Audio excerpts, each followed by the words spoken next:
पहिले रहल पातर अब त गइल तू मोटाई। पहिले रहल पातर अब त गइल तू मोटाई। गोरिया खइलो रसगुल्ला, गोरिया खइलो रसगुल्ला के खइलो रसमलाई। गोरिया खइलो रसगुल्ला के खइलो रसमलाई। पहिले रहल पातर अब त गइल तू मोटाई। पहिले रहल पातर अब त गइल तू मोटाई। गोरिया खइलो रसगुल्ला, गोरिया खइलो रसगुल्ला के खइलो रसमलाई। गोरिया खइलो रसगुल्ला के खइलो रसमलाई।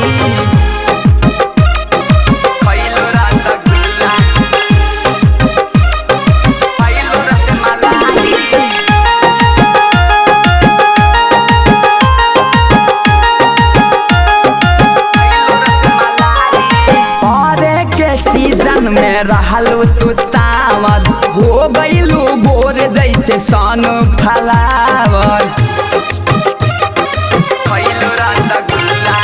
परे के सीजन में रहलू तू सावर, हो गईलू गोर जैसे सन फलावर। कौन एंटीबायोटिक खइलू कौन तू दवाई, कौन एंटीबायोटिक खइलू कौन तू दवाई। गोरिया खइलू रसगुल्ला,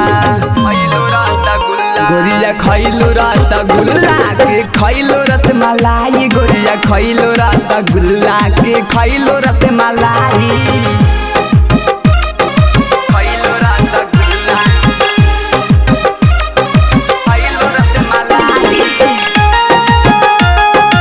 रेखा डिजिटल रिकॉर्डिंग स्टूडियो बेतिया।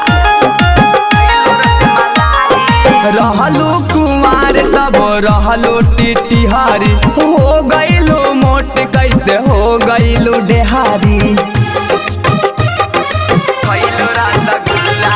रहलू कुमार तब रहलू टिटिहारी, हो गईलू मोट कैसे हो गईलू डेहारी। हो कते बियाह मोट हो गईल कलाई, हो कते बियाह मोट हो गईल कलाई। गोरिया खइलो रसगुल्ला, गोरिया खइलो रसगुल्ला के खइलो रसमलाई। गोरिया खइलो रसगुल्ला के खइलो रसमलाई।